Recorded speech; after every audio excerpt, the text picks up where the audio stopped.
नमस्कार साथियों, मैं अनीता श्रीवास्तव आपका हार्दिक अभिनंदन करती हूँ। महर्षि वेदव्यास द्वारा रचित महाभारत के 131वें अध्याय में आज का प्रसंग है द्रोणाचार्य द्वारा राजकुमारों की शिक्षा, एकलव्य की गुरु भक्ति तथा आचार्य द्वारा शिष्यों की परीक्षा। वैशंपायन जी कहते हैं, जन्मेजय, तदंतर मनुष्यों में श्रेष्ठ महातेजस्वी द्रोणाचार्य ने भीष्म जी के द्वारा पूजित हो कौरवों के घर में विश्राम किया। वहां उनका बड़ा सम्मान किया गया। गुरु द्रोणाचार्य जब विश्राम कर चुके तब सामर्थ्यशाली भीष्म जी ने अपने कुरुवंशी पौत्रों को लेकर उन्हें शिष्य रूप में समर्पित किया। साथ ही अत्यंत प्रसन्न होकर भरद्वाज नंदन द्रोण को नाना प्रकार के धन रत्न और सुंदर सामग्रियों से सुसज्जित तथा धन्य धान्य से संपन्न भवन प्रदान किया। महाधनुर्धर आचार्य द्रोण ने प्रसन्नचित्त होकर उन धृतराष्ट्र पुत्रों तथा पांडवों को शिष्य रूप में ग्रहण किया। उन सबको ग्रहण कर लेने पर एक दिन एकांत में जब द्रोणाचार्य पूर्ण विश्वास युक्त मन से अकेले बैठे थे, तब उन्होंने अपने पास बैठे हुए सब शिष्यों से यह बात कही।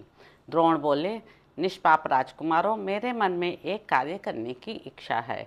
अस्त्र शिक्षा प्राप्त कर लेने के पश्चात तुम लोगों को मेरी वह इच्छा पूर्ण करनी होगी। इस विषय में तुम्हारे क्या विचार हैं, बतलाओ। वैशंपायन जी कहते हैं, शत्रुओं को संताप देने वाले राजा जन्मेजय, आचार्य की वह बात सुनकर सब कौरव चुप रह गए, परंतु अर्जुन ने वह सब कार्य पूर्ण करने की प्रतिज्ञा कर ली। तब आचार्य ने बारंबार अर्जुन का मस्तक सूंघा और उन्हें प्रेम पूर्वक हृदय से लगाकर वे हर्ष के आवेश में रो पड़े। तब पराक्रमी द्रोणाचार्य पांडवों को नाना प्रकार के दिव्य एवं मानव अस्त्र शस्त्रों की शिक्षा देने लगे। भरत श्रेष्ठ, उस समय दूसरे दूसरे राजकुमार भी अस्त्र विद्या की शिक्षा लेने के लिए द्विश्रेष्ठ द्रोण के पास आने लगे। विष्णुवंशी तथा अंधक वंशी क्षत्रिय, नाना देशों के राजकुमार तथा राधा नंदन सूत पुत्र कर्ण, ये सभी आचार्य द्रोण के पास आए। सूत पुत्र कर्ण सदा अर्जुन से लाग डांट रखता और अत्यंत अमर्ष में भरकर दुर्योधन का सहारा ले पांडवों का अपमान किया करता था। पांडुनंदन अर्जुन धनुर्वेद की जिज्ञासा, शिक्षा, बाहुबल और उद्योग की दृष्टि से उन सभी शिष्यों में श्रेष्ठ एवं आचार्य द्रोण की समानता करने योग्य हो गए। उनका अस्त्र विद्या में बड़ा अनुराग था, इसलिए वे तुल्य अस्त्रों के प्रयोग, फुर्ती और सफाई में भी सबसे बढ़ चढ़कर निकले। आचार्य द्रोण उपदेश ग्रहण करने में अर्जुन को अनुपम प्रतिभाशाली मानते थे। इस प्रकार आचार्य सब कुमारों को अस्त्र विद्या की शिक्षा देते रहे। वे अन्य सब शिष्यों को तो पानी लाने के लिए कमंडलू देते, जिससे उन्हें लौटने में कुछ विलंब हो जाए, परंतु अपने पुत्र अश्वत्थामा को बड़े मुंह का घड़ा देते, जिससे उसके लौटने में विलंब ना हो। जब तक दूसरे शिष्य लौट कर नहीं आते, तब तक वे अपने पुत्र अश्वत्थामा को अस्त्र संचालन की कोई उत्तम विधि बतलाते थे। अर्जुन ने उनके इस कार्य को जान लिया, अतः वे वारुणास्त्र से तुरंत ही अपना कमंडलू भरकर आचार्य पुत्र के साथ ही गुरु के समीप आ जाते थे। इसलिए आचार्य पुत्र से किसी भी गुण की वृद्धि में वे अलग या पीछे ना रहे। यही कारण था कि मेधावी अर्जुन अश्वत्थामा से किसी बात में कम न रहे। वे अस्त्रवेत्ताओं में सबसे श्रेष्ठ थे। अर्जुन अपने गुरुदेव की सेवा पूजा के लिए उत्तम यत्न करते थे।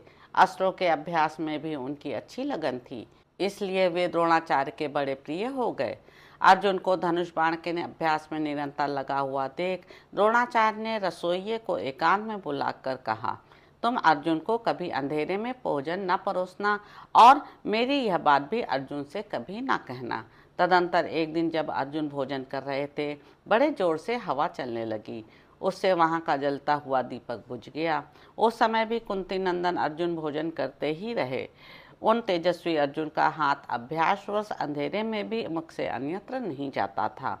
उसे अभ्यास का ही चमत्कार मानकर महाबाहु पांडुनंदन अर्जुन रात में भी धनुर्विद्या का अभ्यास करने लगे।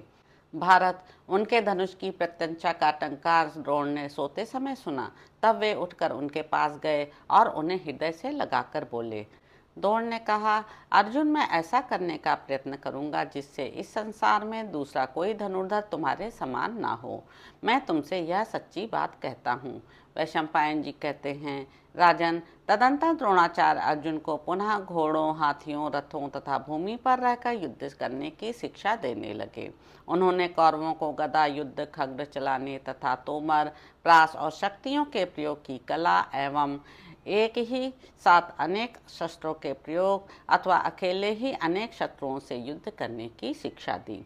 द्रोणाचार्य का वह अस्त्र कौशल सुनकर सहस्त्रों राजा और राजकुमार धनुर्वेद की शिक्षा लेने के लिए वहां एकत्रित हो गए। महाराज तदंतर निषाद राज हिरण्यधनु का पुत्र एकलव्य द्रोण के पास आया, परंतु उसे निषाद पुत्र समझकर धर्मज्ञ आचार्य ने धनुर्विद्या विषयक शिष्य नहीं बनाया। कौरवों की ओर दृष्टि रखकर ही उन्होंने ऐसा किया।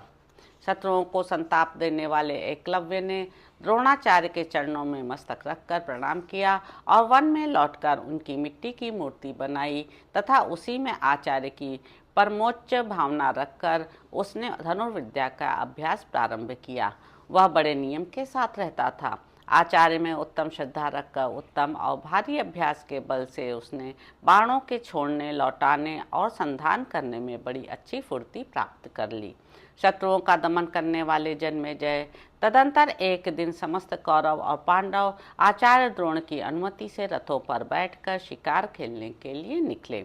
इस कार्य के लिए आवश्यक सामग्री लेकर कोई मनुष्य स्वेच्छानुसार अकेला ही उन पांडवों के पीछे पीछे चला। उसने साथ में एक कुत्ता भी ले रखा था। वे सब अपना अपना काम पूरा करने की इच्छा से वन में इधर उधर विचर रहे थे। उनका वह मूढ़ कुत्ता वन में घूमता घामता निषाद पुत्र एकलव्य के पास जा पहुंचा। एकलव्य के शरीर का रंग काला था, उसके अंगों में मैल जम गया था और उसने काला मृगचर्म एवं जटा धारण कर रखी थी। निषाद पुत्र को इस रूप में देखकर वह कुत्ता भौं भौं करके भूंकता हुआ उसके पास खड़ा हो गया। यह देख भील ने अपने अस्त्र लाघव का परिचय देते हुए उस भूखने वाले कुत्ते के मुख में मानो एक ही साथ 7 बाण मारे। उसका मुंह बाणों से भर गया और वह उसी अवस्था में पांडवों के पास आया। उसे देखकर पांडव वीर बड़े विस्मय में पड़े। वह हाथ की फुर्ती और शब्द के अनुसार लक्ष्य भेदने की उत्तम शक्ति देखकर उस समय सब राजकुमार उस कुत्ते की ओर दृष्टि डालकर लज्जित हो गए और सब प्रकार से बाण मारने वाले की प्रशंसा करने लगे। राजन, तत्पश्चात पांडवों ने उस वनवासी वीर की वन में खोज करते हुए उसे निरंतर बाण चलाते हुए देखा। उस समय उसका रूप बदल गया था। पांडव उसे पहचान न सके, अतः पूछने लगे, तुम कौन हो, किसके पुत्र हो?